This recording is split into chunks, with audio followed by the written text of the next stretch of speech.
Hello boys and girls, welcome back to my YouTube channel. Don't forget to like and subscribe. Happy Easter, and I hope you get lots of Easter eggs. Talking about Easter, today we're going to read Peter Rabbit, and this book is dedicated to Marisa from Mango. So let's read. The Tale of a Naughty Little Rabbit. There's a front cover.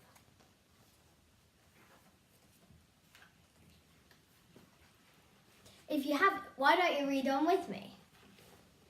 In a snug little burrow beneath a tall fir tree, in the heart of the woods, lived a family of rabbits.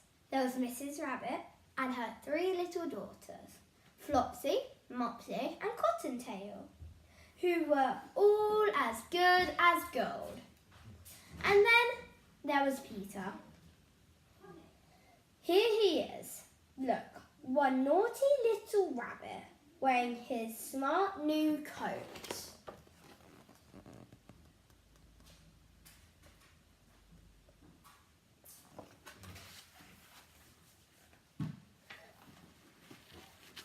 Today Mrs. Rabbit has had some shopping to do. You can play outside while I'm gone, she told her children. But remember, stay away from Mr. McGregor's garden. Mr. Rabbit had visited it once and never came home.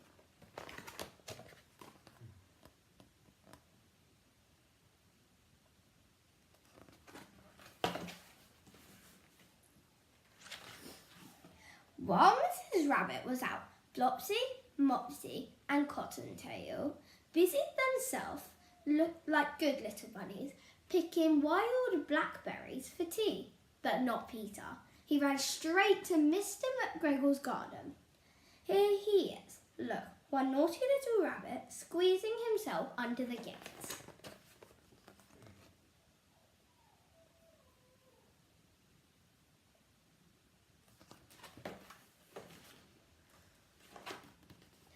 First, Peter ate some juicy fresh lettuce. Then he gobbled some crunchy green beans. Then he nibbled some spicy red radishes. Soon, Peter's tummy began to feel a little bit funny. He looked around for some parsley, but instead he found, I wonder what he found.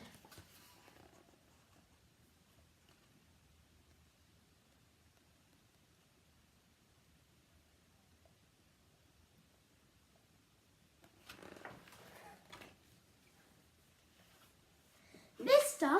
McGregor! Peter turned and ran as fast as his little rabbit legs would carry him. But Mr. McGregor chased after him, waving a rake and shouting, "Stop, thief, stop!"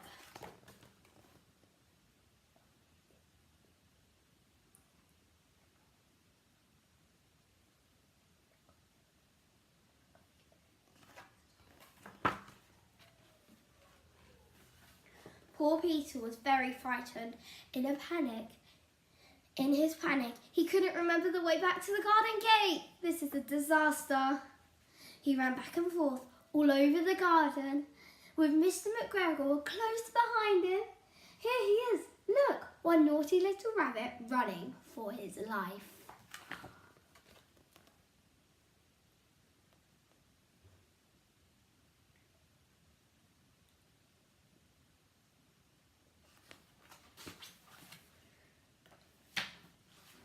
As Peter dashed through the vegetable patch, one of his shoes came off. Peter kept running. He lost his other shoe in the potatoes. Without his shoes, Peter ran even faster.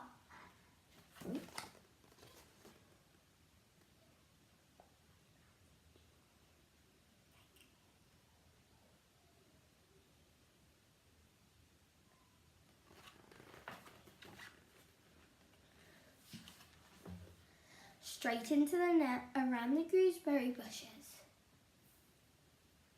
The big brass buttons of Peter's Peter's blue coat got tangled up. Suddenly, Mr. McGregor appeared over him. "You wretched little rabbit, I'll have you for my dinner," cried Mr. McGregor. Peter wriggled and squirmed to get free, and just before Mr. McGregor could trap him, Peter escaped.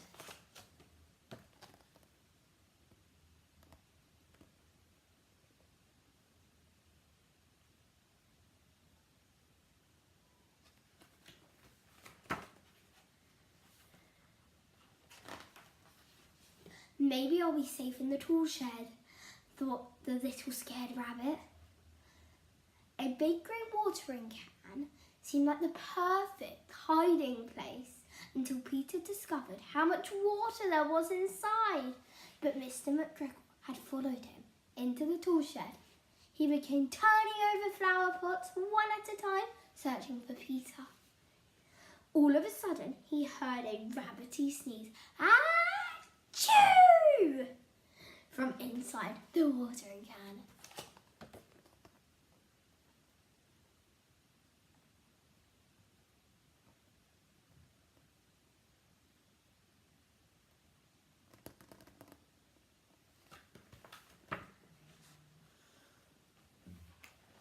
Poor Peter was out of the can in a flash. He ran away as fast as his little rabbit legs could carry him. He found his way, at last, back to the garden gate. Finally, Peter was safe in the woods again.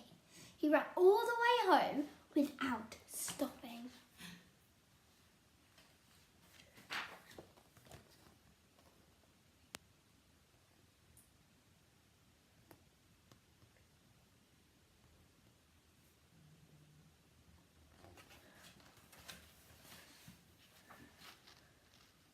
Mr. McGregor found the 2 shoes and the new blue coat that Peter had left behind. He made them into a scarecrow to frighten the birds away.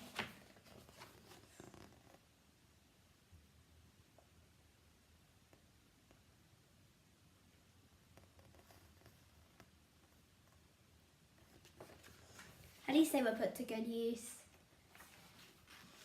Back in the snug burrow, Mrs. Rabbit was not at all pleased that Peter had lost his shoes and coat. That evening, Flopsy, Mopsy and Cottontail had a delicious feast of bread and milk and freshly picked blackberries. And Peter, Mrs. Rabbit put him straight to bed without any stuff-up. Only a spoonful of chamomile tea to settle his aching tummy. Here he is, look, one naughty little rabbit, feeling rather sorry for himself. Don't you feel sorry for him too?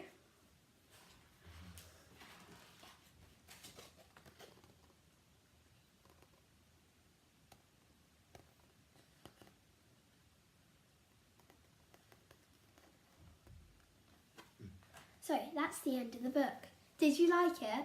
Don't forget to like and subscribe. And have a happy Easter. Bye!